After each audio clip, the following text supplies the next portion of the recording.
Okay, so how are you going to do this shake test? As I already told you, shake test is to assess whether the vaccine has been damaged by cold or not. And to check the potency, okay, first to check the potency of this, to check the potency of any kind of frozen vaccine, okay, any kind of frozen vaccine, we will be selecting, okay, we will be selecting a control vaccine, okay. We need to select a control vaccine as well as a vaccine that is, this control vaccine will be taken, okay, will be a similar vaccine to the frozen vaccine. To check the potency of any frozen vaccine, we are going to take a, we are going to select a control vaccine by taking a similar vaccine, okay. It should be a similar vaccine.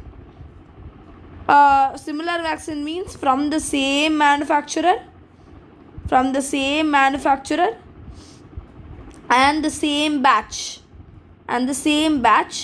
and we are going to freeze it, okay. This control vaccine we are going to freeze it overnight, and then what happens is the control and test sample are shaken. Now we are going to shake the control as well as the test sample. Now after shaking both the vials, okay, both the control as well as the test sample vial are going to be placed on a flat surface, and observed for 30 minutes. So observed for 30 minutes. So this is all about the shake test. So shake test, how are we going to check the potency of any freezed vaccine? We are going to select a control. This control will be a similar vaccine from the same manufacturer and the same batch, and we are going to freeze it overnight, and then we are going to shake both the vials, okay, both the control vial as well as the test vial will be shaking, and we are placing it on a flat surface, and we are going to observe it for after 30 minutes, okay. So this is going to be observed after 30 minutes, and after 30 minutes what we will be observing is comparison, the comparison of rate of sedimentation is going to be done. So now we have this is the control, okay, and this is the freezed dried vaccine. This is our test vial, okay. Now initially when you shake, immediately after shaking there is going to be smooth and cloudy, okay. Immediately after shaking, this control will be smooth and cloudy, and whereas the vaccine that is going to be frozen will be not smooth, and you can see some granular particles. Now 30 minutes after shaking, okay, if there is no sediment, okay, it's starting to clear and there is no sediment,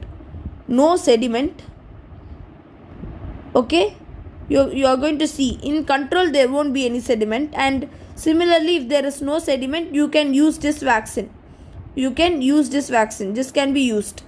If say suppose this can be used, and if this is the test one and there is a thick sediment, okay, compared to control there is a thick sediment, what does it infer? You should not use this vaccine, you cannot use this vaccine. So basically we are going to compare the rate of sedimentation. Now the vaccine is discarded if the rate of sedimentation is faster, than the test control vial. If the rate of sedimentation of the vaccine is faster than the control vial, then what is it? You need to discard this vaccine. This vaccine should be discarded. Very important. So the comparison of rate of sedimentation is done, and the vaccine is discarded if the rate of sedimentation is faster in the test vial. Now if the rate of sedimentation is slower in the test vial, then you can use the vaccine. So suppose if the rate of sedimentation is going to be slower, okay, slower in the test vial. So if it is faster in the test vial, then you cannot use. It should be discarded. If it is slower in the test vial, then you can use this one. Okay, you can use. That is the concept behind shake test. Now moving on to concept of heat sensitivity. So what are the heat sensitivity vaccines? So what are all the heat sensitive vaccines? So the heat sensitive vaccines are BCG, OPV, measles, diphtheria and tetanus, then tetanus toxoid, then hepatitis B. Okay, so if you see this order, okay, from below to upwards, okay, this is the order of sensitivity. Okay, that is hepatitis B is the least sensitive. This is an order from least sensitive to the most sensitive. So which is the most sensitive drug vaccine here? So the most sensitive vaccine is BCG. So the order is again starting from hepatitis B to tetanus toxoid to diphtheria toxoid and diphtheria, tetanus and measles, then OPV. This order should never be forgotten, guys, and should never forget this order: BCG, OPV, measles. So the first three is going to be BCG, OPV, measles. Now at the bottom part of the ice-lined refrigerator, okay, you know this ice-lined refrigerator. So at the bottom part of the ice-lined refrigerator, that is why OPV is kept, whereas hepatitis B is kept at the top. So what do you infer from this sensitivity? Now you know the order of sensitivity. Hepatitis B is the least sensitive. Hepatitis B is the least sensitive, whereas OPV and BCG are most sensitive. That means, in ice-lined refrigerator, what should be bottom? The bottom part should be oral polio vaccine, whereas the top part should be hepatitis B, because it is hepatitis B is least sensitive. So you can keep it in the top. Now next, moving on to freeze sensitive vaccines. Freeze sensitive vaccines are all the T series vaccines. Okay. So tetanus, toxoid, diphtheria, all. See, remember DPT? DPT is it has T here. Because it has T, it is going to be a freeze sensitive vaccine. So what are all the freeze sensitive vaccines are? DPT, DT, TT. Remember, everything has a T. DPT, TT, DPT. All these are freeze sensitive vaccines. Along with this, I have pentavalent also. It also has T in it. Tetanus is there. Pentavalent, and then hepatitis. All these are freeze sensitive vaccines. Okay. So heat sensitivity, you know, hepatitis B is the least sensitive, but remember DPT, DT, TT, pentavalent, hepatitis, these are all freeze sensitive vaccines. Now in case of a domestic refrigerator, vaccines are going to be kept in the following order. Okay. So if you see a normal refrigerator, okay, and in a normal refrigerator you have 4 components or 4 compartments are there. So what are these 4 compartments? First is going to be your freezer compartment above. So first one will be your freezer compartment. In freezer compartment, what will you be? Okay, we'll deal on with later. After freezer, you have a top shelf. After that, you have a middle shelf,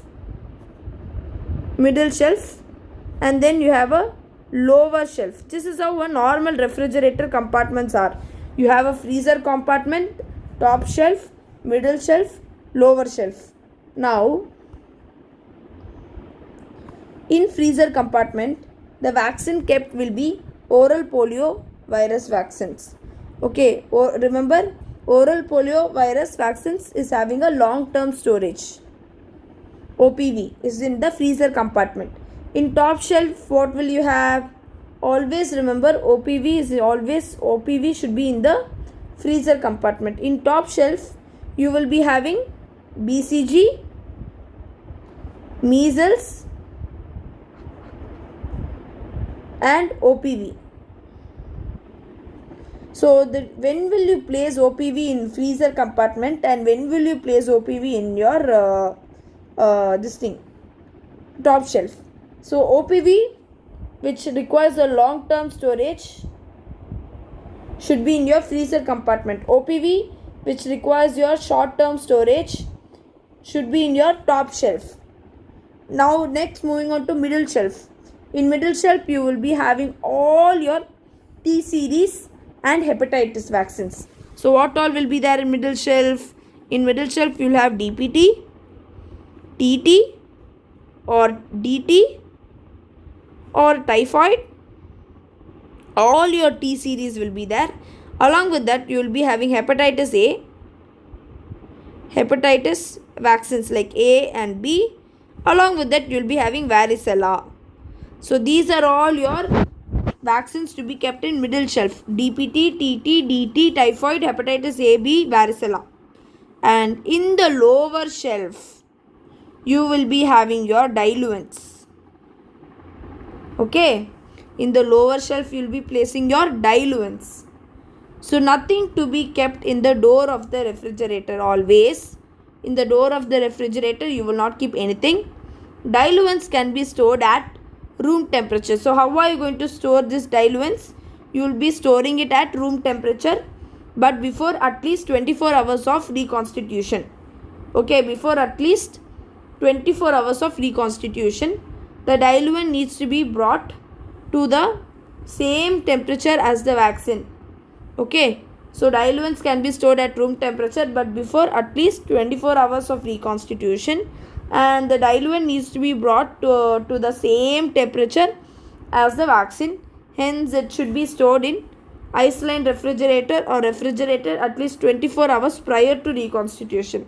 Remember, diluents should be stored in ice-lined refrigerator at least 24 hours prior to reconstitution.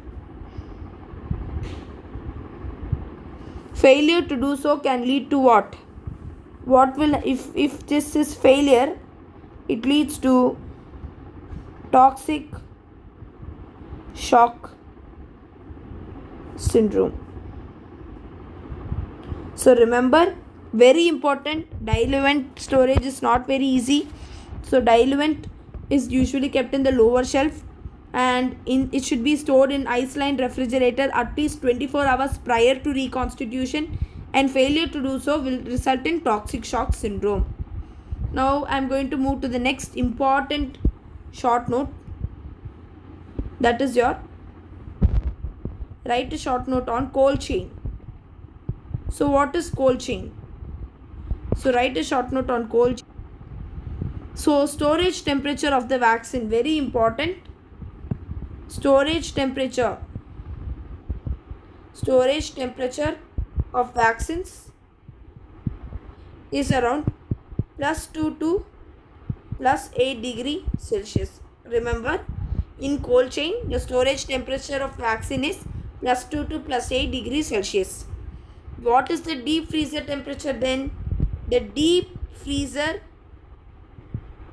temperature is around -15 to -25 degrees Celsius. So the deep freezer compartment is -15 to -25 degree Celsius. So maximum chance of failure of cold chain is going to be the subcenter. This is also another important previous MCQ. So the maximum chance.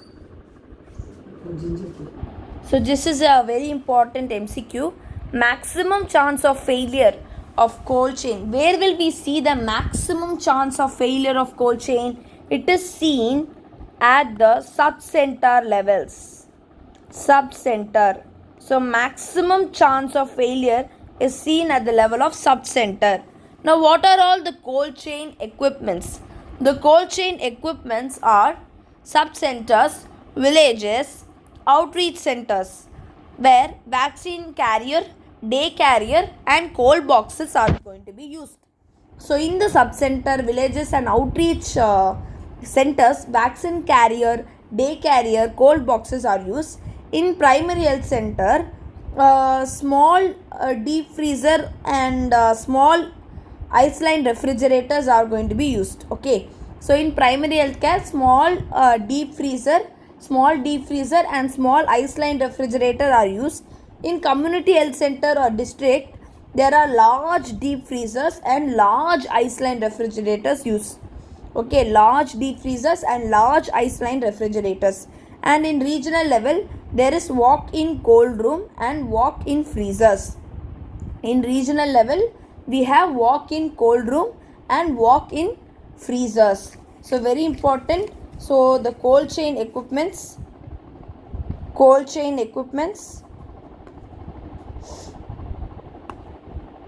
So I'm revising this cold chain equipments. So the cold chain equipments in subcenters and villages, we have vaccine carrier or day carrier or cold boxes. In primary healthcare, we have small deep freezer and small ice line refrigerator. In community healthcare or district level, we have large deep freezer or a large ice line refrigerator. And in regional level, we have walk-in cold room and walk-in freezer room, or walk-in cold room and walk-in freezers. Now duration of storage of vaccines at various levels, okay, are going to be, so duration. So in regional level,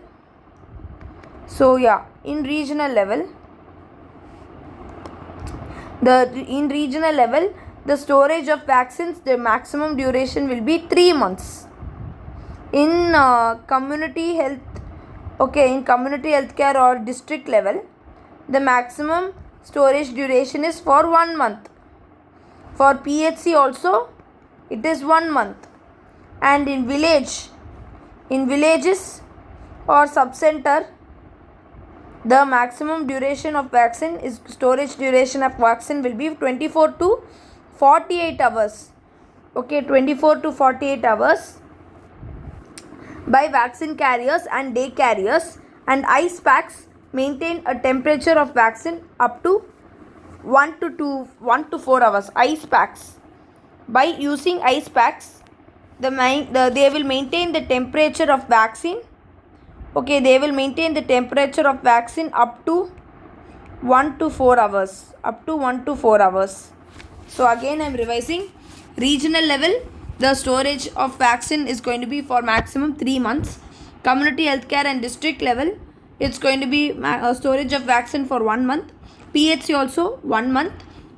Village or subcenter level, in villages or subcenter level, the maximum storage will be for 24 to 48 hours. And for ice packs, the vaccine is going to be up to 1 to 4 hours. So in ice packs, the vaccine can be stored up to 1 to 4 hours. Now let's move on to what do you mean by ice lined refrigerators. So this is important. Ice lined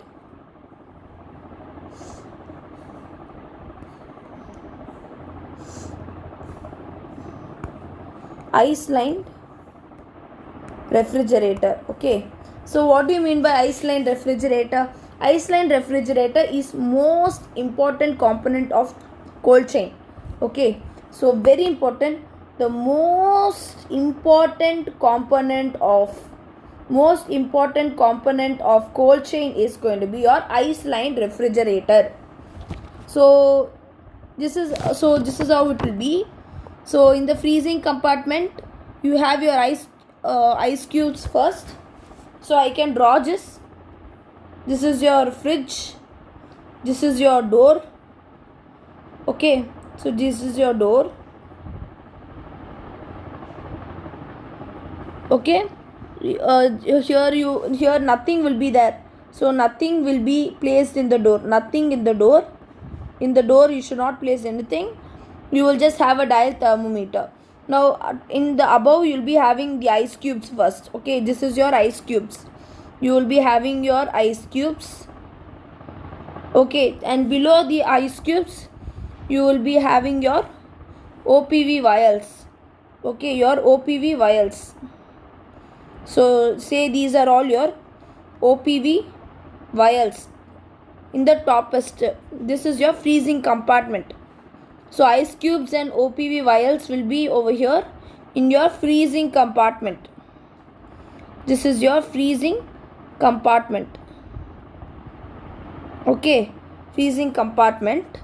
And then in the top compartment you have your main compartment. Freezing compartment, main compartment is there.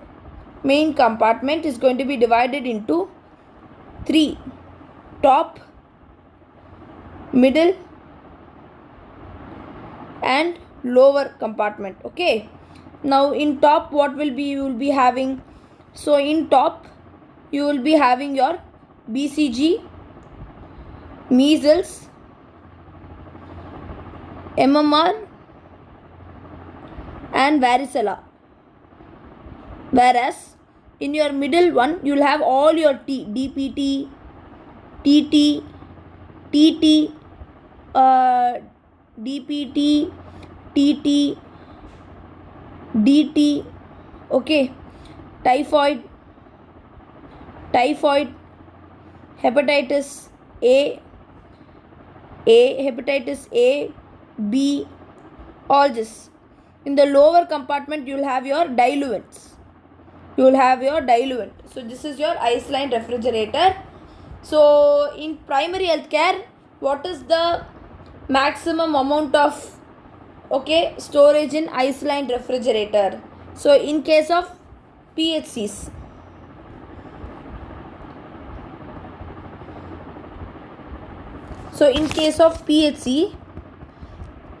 the size is going to be maximum 140 liters. So 140 liters can be stored in case of PHC. And in case of community health care or district level, what is the maximum amount of storage? 300 liters. Okay, so PHC 140 liters, CHC or district 300 liters. Now I think you have seen vaccine carriers. You will have a blue box which is small. So a vaccine carrier. So what is a vaccine carrier then? A vaccine carrier will be having 4 ice packs. Okay, and these 4 ice packs are going to use to line a vaccine carrier. So this vaccine carrier, which is a box, okay, so there will be 4 ice packs. 4 ice packs will be lining the vaccine carrier. Okay, and a vaccine carrier can carry how many vials? This is another MCQ. So a vaccine carrier can carry how many vials? It can carry up to 16 to 20 vials. Very important. A vaccine carrier has 4 ice packs and it can carry up to 16 to 20 vials. Next, moving on to day carrier. So what is a day carrier? A day carrier is going to be lined by 2 ice packs. Very important. A day carrier will be lined by just 2 ice packs. And how many vials can be used? So the number of vials can be used is 6 to 8 vials can be used under day carrier. So vaccine carrier carries 4 ice packs. So the number of vials are 16 to 20 vials. A day carrier will be having 2 ice packs and the number of vials is going to be 6 to 8 vials. And then you have a dial thermometer. So you have a dial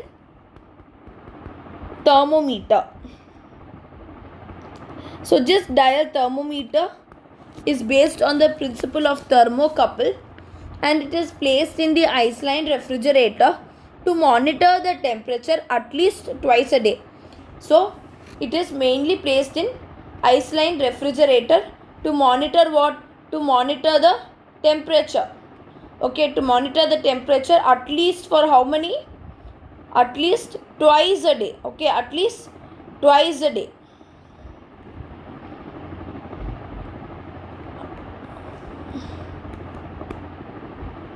at least twice a day. Okay, twice a day. Okay, I think you won't understand this. Twice a day. Okay, so dial thermometer is used in Iceland refrigerator to monitor temperature at least twice a day, and dial thermometer has readings in negative as well as positive, whereas a hygrometer is used to measure the air humidity, has readings up to 0 to 100.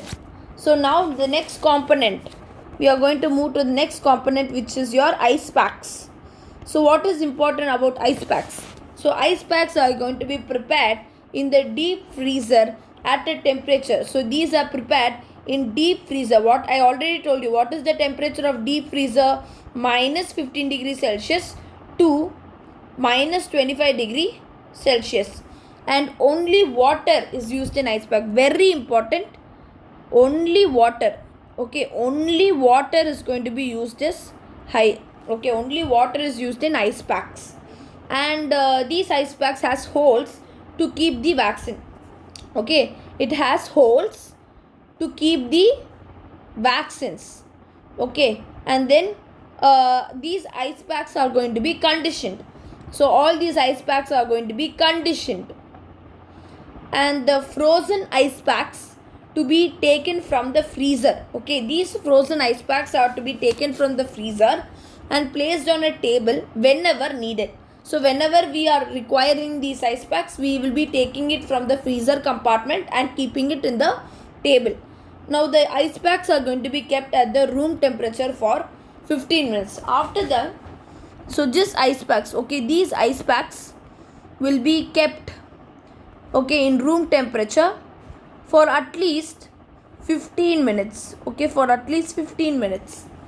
Listen to the melted water by shaking the ice packs. Okay, so we need to wait for 15 minutes in room temperature for the ice packs to be melting.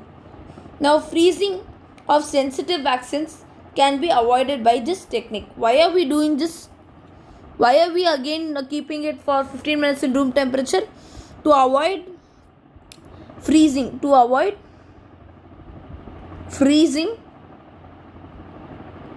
of sensitive vaccine.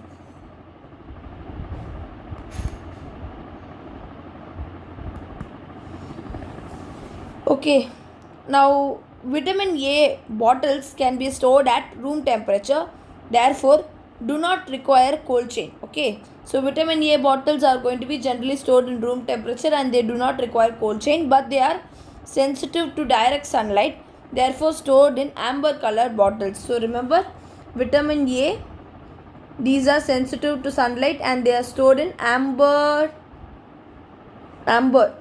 colored bottles. Okay, so when the ice packs are removed from the freezer, they may be at very low temperature, around between 15 degree to minus 20 degrees Celsius, and you need to place the water ice packs on packing the table and wait until the frost ice on the surface melts, and then you need to shake the water ice packs. Okay, you need to shake the water ice packs to hear the water move inside. Okay, to hear the water move inside. Okay, only by shaking the ice pack you will know that the ice is melted, so that you will hear the water moving. Okay, water moving inside, and then place the water ice packs on the vaccine carrier, and then you can use the vaccines. Okay, so you can place these water ice packs over the vaccine carrier and then you can use the vaccines. And then let's look at the dosage schedule of vitamin A. So we have covered cold chain fully. So cold chain, we first started with the storage temperature of vaccines, okay, and deep freezer temperature, and then we saw the maximum chance of failure in cold chain is where set center. We saw all the cold chain equipments. After then we moved on to Iceland refrigerator. and then we saw about the vaccine carrier, day carrier, dial thermometer, ice packs. Okay, so we finished cold chain. So let's see the dosage schedule for vitamin A. So that is also usually asked. What is the dosage schedule of vitamin A? So dosage schedule of vitamin A is at 9 completed months. Okay, at 9 completed months, how much is used? How much dose of vitamin A? 1 ml. 1 ml per 1 lakh. 1 ml per 1 lakh international units of vitamin A is used. So the dosage schedule of vitamin A is 9 completed months, 1 ml, okay, per 1 lakh 1 ml per 1 lakh international unit of dosage is used. Thereafter every 6 months till 5 years. Okay, every 6 months till 5 years. Then every 6 months up till 5 years. Up till 5 years, how much ml is used? 2 ml per 2 lakh international units are given. So the total dose will be 9 doses. So total doses are going to be 9 doses,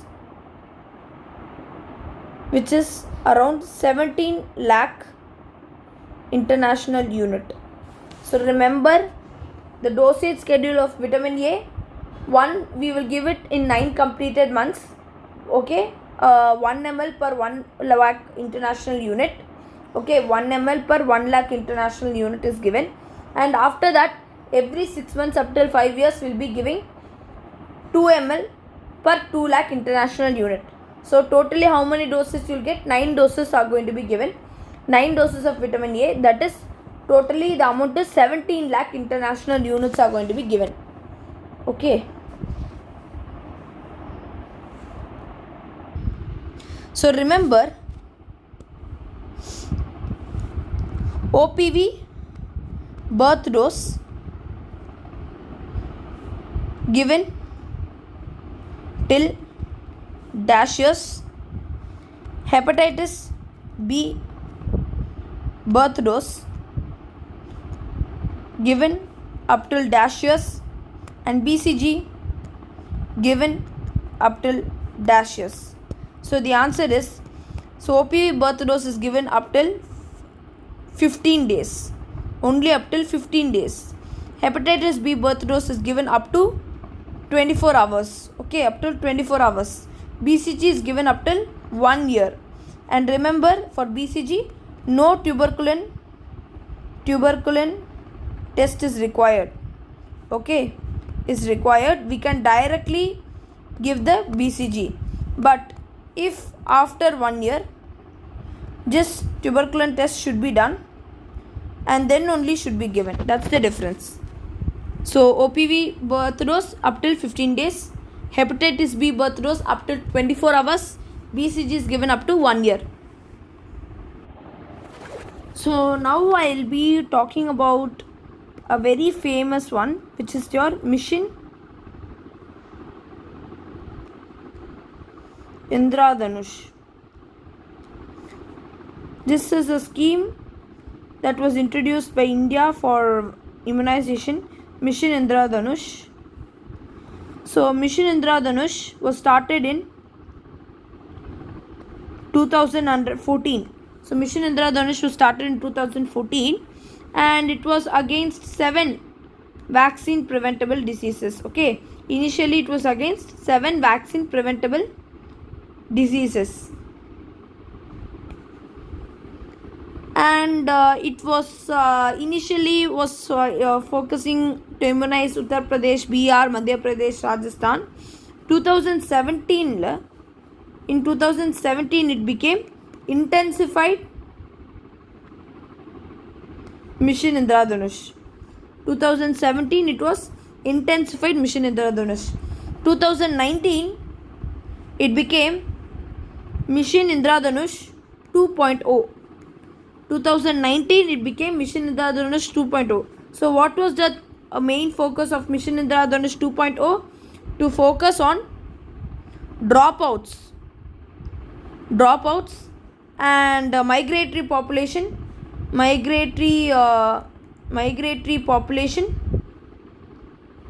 and urban slums. So this was the main target of Mission Indradhanush 2.0. So Mission Indradhanush 2.0 was mainly focusing on dropouts, migratory population and urban slums. And the aim of Mission Indradhanush was to attain full immunization for all the children by the year of 2020. And then on March 2021 was the latest one, that is Mission Indradhanush 3.0. So it was against 12 vaccine preventable diseases.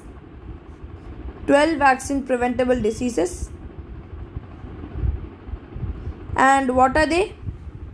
TB, polio, diphtheria, pertussis, tetanus, hepatitis B, Haemophilus influenza, rotavirus, pneumococcal, measles, rubella, Japanese encephalitis. So against all these 12 diseases was your Mission Indradhanush 3.0.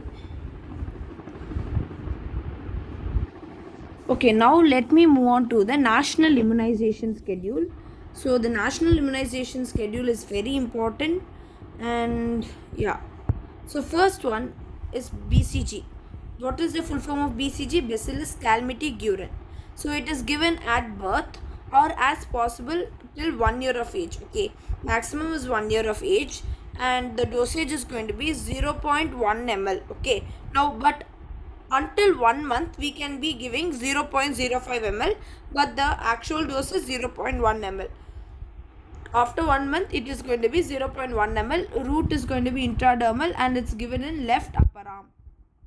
So the next is hepatitis B birth dose. Hepatitis B birth dose is given at birth or as early as possible, within 24 hours it's given. The dosage is 0.5 ml. 0.5 ml given intramuscularly at the anterolateral side of the mid-thigh. Okay, anterolateral side of the mid-thigh intramuscularly as the hepatitis B birth dose. Now moving on to oral polio vaccine birth dose. Okay, so at birth it is given as possible within the first, it's given as possible. So it's given as possible within oral polio vaccine birth dose given as possible within 15 days. 2 drops are given and it's given orally. Then oral polio vaccine first dose, second dose and third dose is given 6, 10 and 14 weeks respectively, but its maximum age is going to be 5 years. And again 2 drops orally. Next, moving on to the pentavalent vaccine first dose, second dose and third dose.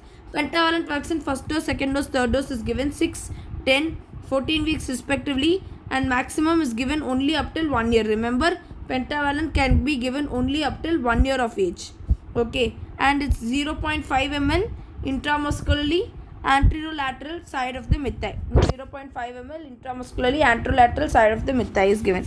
Then coming to PCV, pneumococcal conjugate vaccine, 2 primary doses, that is 6 and 14 weeks alone are given, and a booster dose of PCV is given around 9 to 12 months.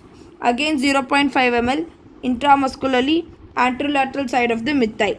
Then moving on to rotavirus. Rotavirus vaccine is given 6, 10 and 14 weeks respectively, but can be given maximum up till 1 year of age. 5 drops are given, and it's a liquid vaccine. 5 drops means 2.5 ml.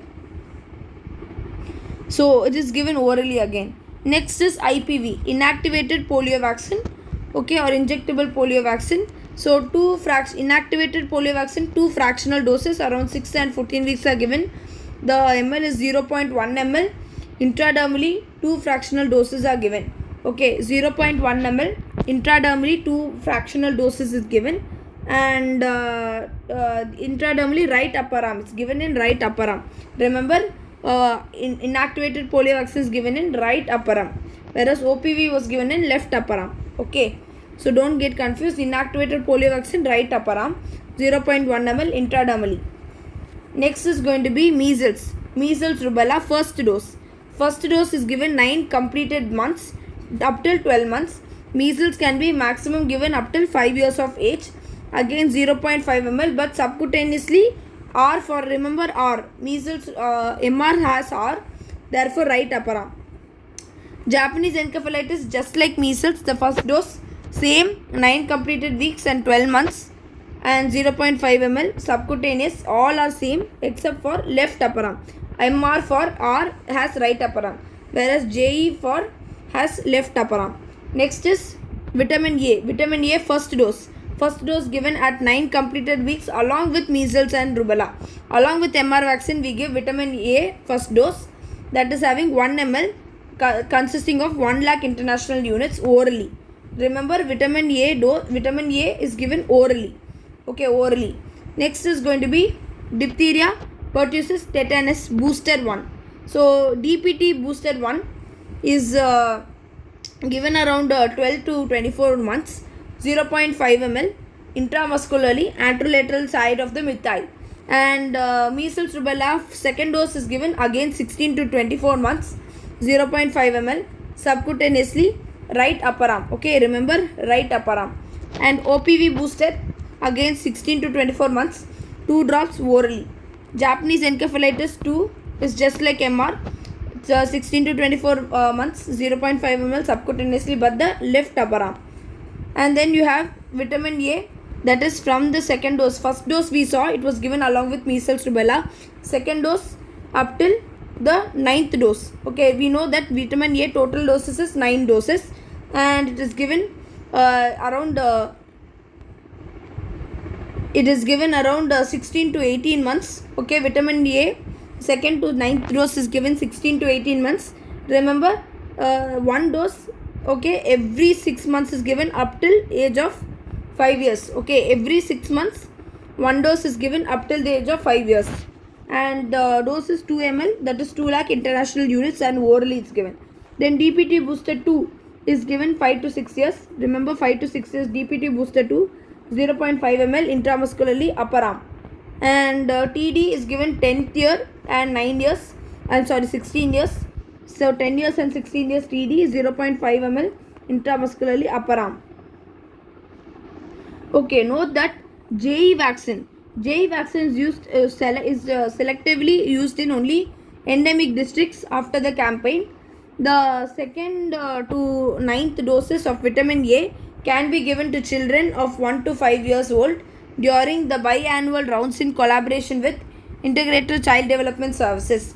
And whereas pneumococcal conjugate vaccine is given in some areas only, like BR, Himachal Pradesh, Madhya Pradesh, Rajasthan, Uttar Pradesh and Haryana. Now, very very important, vaccination. What is the vaccination given for pregnant women? Very very important question. So vaccination for pregnant women, first is going to be your tetanus and adult diphtheria vaccine. Okay, so tetanus TD vaccine, tetanus and adult diphtheria vaccine. First dose is given, second dose is given. 2 doses are given 4 weeks apart. Very important, 4 weeks apart. It's given 4 weeks apart. So first is early in pregnancy. First dose is given early in pregnancy. The dose is 0.5 ml intramuscularly, upper arm. Then the second dose is given after 4 weeks of first dose, 0.5 ml intramuscularly, upper arm. Then we have a TD booster. So TD booster, if at all the pregnant lady has received 2 TD doses or TT doses, okay, in pregnancy within the last 3 years. Okay, very important, within the last 3 years. Okay, within the last 3 years, then only we are going to give TD booster. So TD booster when to give? If at all the pregnant lady has received 2 TD vaccines, okay, in the pregnancy within the last 3 years, then we have to give TD booster. So only 3 years is there. So within the last 3 years only they have given, means only TD booster is enough. No, you don't have to repeat the TD immunization again. 0.5 ml intramuscularly, upper arm. Now remember, measles or MR and Japanese encephalitis is always subcutaneous. Okay, and BCG as well as injectable polio vaccines are all intradermal. Okay, BCG as well as injectable polio vaccine is intradermal. Rest all is going to be intramuscular. Now in less than 1 month of age, okay, dose of BCG vaccine Okay, given is only 0.05 ml. I already told, less than 1 month, the dose of BCG vaccine will be only 0.05 ml. Okay, because higher dose can be cause suppurative lymphadenitis. Very important. Why so? Because the higher doses, okay, can cause can lead to, why only they will ask this question, why less than 1 month BCG vaccine only 0.05 ml is used, because it can lead to suppurative lymphadenitis. I already told you BCG vaccine has two complications, osteomyelitis and suppurative lymphadenitis. So in order to prevent suppurative lymphadenitis, only 0.05 ml less than 1 month is given. And then under national immunization schedule, measles and MR is given 9 completed months, because till 6 months there is going to be protection by maternal antibodies. This is another important favorite questions they used to ask in Viva. So the question is, measles and MR vaccines only given after 9 completed months. Why? This is the question. Because up till 6 months there is going to be protection by the maternal antibodies. Okay, so up till 6 months there is protection by the maternal antibodies. Now from 6 to 9 months, okay, there is a waning immunity. Very important. These terms are all important. So very important. The reason up till, so very important, up till 6 months. Okay, I am writing it over here. Up till 6 months. See, up till 6 months there is going to be maternal antibodies. Okay, protection will be there. Protection is going to be there by maternal antibodies. By maternal antibodies. But 6 to 9 months. 6 to 9 months there is going to be a waning immunity. Waning immunity. 6 to 9 months it's going to be a waning immunity. Okay, waning immunity. That is, but in case of outbreak of measles, but in case of outbreak of measles, or in case of severe protein energy malnutrition, measles or MR can be given between 6 or 9 months. Very important. Generally up till 6 months we won't give MR vaccine because of the maternal antibodies protection will be there, but between 6 and 9 months there is just a waning immunity. Because of this waning immunity, we won't give MR vaccine generally, but only in case of protein energy malnutrition, severe protein energy malnutrition, or in case of outbreak of measles, this MR vaccine can be given between 6 and 9 months. DPT booster 2, okay, so important, DPT booster 2 is given in the upper arm, because after 5 years the absorption from the leg is going to be decreased. Remember always, DPT booster 2, after 5 years the absorption from the leg will be decreased. Therefore DPT booster 2 is given on the upper arm after 5 years. Now you need to know something known as switch. What is just switch? Switch means trivalent OPV is going to be, see, there is trivalent OPV. Okay, what trivalent oral polio vaccine virus strains are going to be wild polio vaccine 1, wild polio virus 1, wild polio virus 2, and wild polio virus 3. There are 3 strains of virus in trivalent OPV. Okay, so just wild polio virus 2 is there, right? So this wild polio virus 2 will be resulting in a paralytic polio. Okay, that is why what the government did is they were trying to switch all the trivalent OPV into bivalent OPV. This is known as switch. So let's look in detail. So leading to paralytic polio. So there you have something, 2 types of cause for paralytic polio. One is CVDPV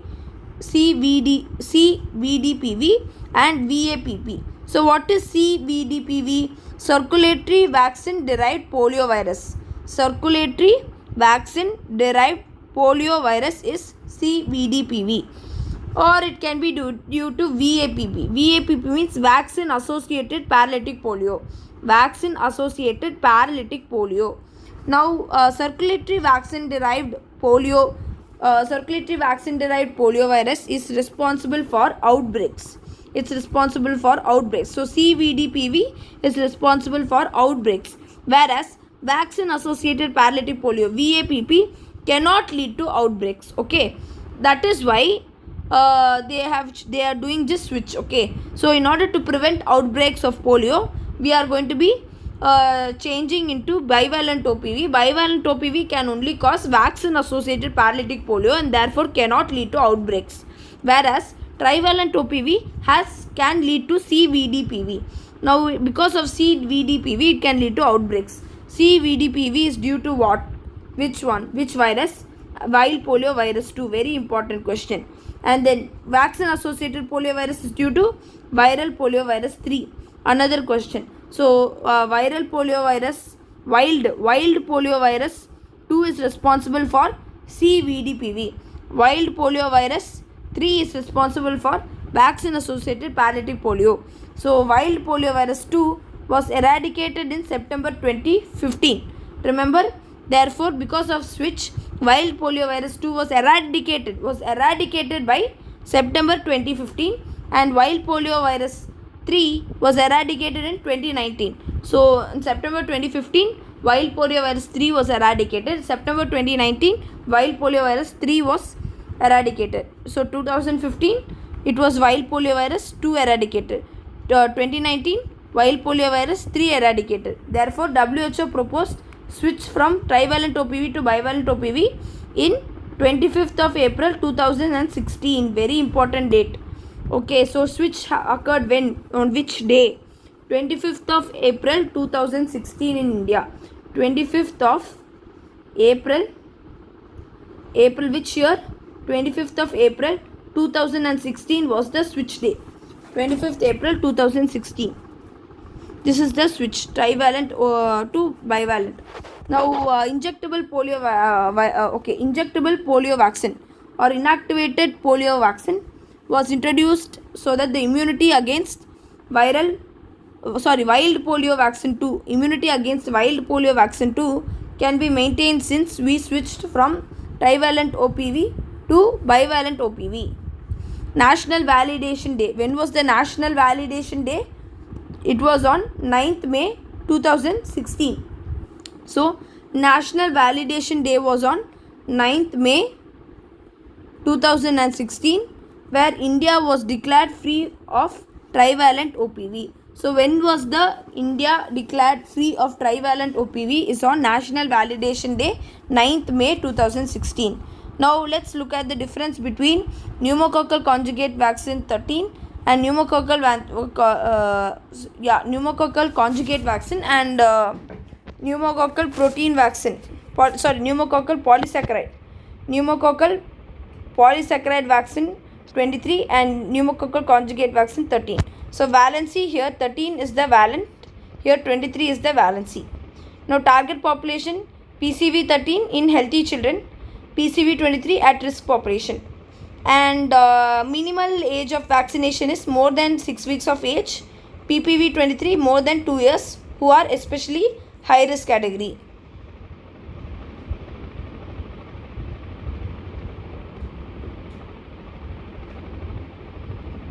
So if you look at the duration of immunity, PCV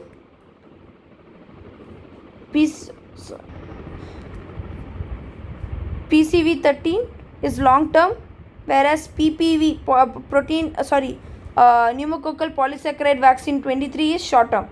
Vaccine efficacy in children less than 2 years, it is there, whereas in PPV 23 the vaccine efficacy children less than 2 years is not there. Important reductions in nasopharyngeal carriage, yes, no effect. So there is reduction in the nasopharyngeal carriage by PCV 13. Indirect protection is reported here, it is unlikely. Important reduction prevalence to antibiotic resistant ISL reported here, not established. Now commonly recommended vaccines for elderly, very important. What are the commonly required vaccines for elderly more than or equal to 65 years old? So the vaccines that are required for elderly who are more than or equal to 65 years old is influenza vaccine, pneumococcal vaccine, zoster, as well as tetanus and diphtheria. So what are they? For elderly more than 65 years, influenza, 1 dose annually is given. So vaccine for influenza, 1 dose annually. Pneumococcal, 1 dose. Zoster, varicella zoster, 1 dose. Tetanus and diphtheria, TD booster, 10 years. Okay. So in a post-disaster phase, only measles vaccine is going to be recommended for everyone. Because why only measles vaccine is recommended in post-disaster phase? Because incubation period of measles vaccine is 7 to 10 days. Okay, 7 to 10 days is less than the natural incubation period of measles, that is 10 to 14 days. So thus measles vaccines needs to be given within 3 days of exposure to be effective. This is a frequently asked question. So which vaccine is recommended in the post disaster phase? Only measles vaccine is recommended for everyone, because the incubation period of the measles vaccine is going to be 7 to 10 days, whereas the natural incubation of the measles infection itself is 10 to 14 days. So there is a gap of around how much? There is a difference of 3 days. Thus measles vaccine needs to be given within 3 days of exposure. Within 3 days of exposure to be effective. Now for health professional working in disaster prone area, vaccines are mandatory. Are going to be cholera, typhoid, tetanus. For mass vaccination post disaster, tetanus is not recommended. Okay, only post disaster phase, only measles vaccine is recommended. So thank you. We have covered entirely about vaccination. Okay, in community medicine aspect, everything we have covered. So yeah, if this video was useful, and if you want to know more important topics in commed and other subjects, please do like, subscribe and share this channel. Thank you.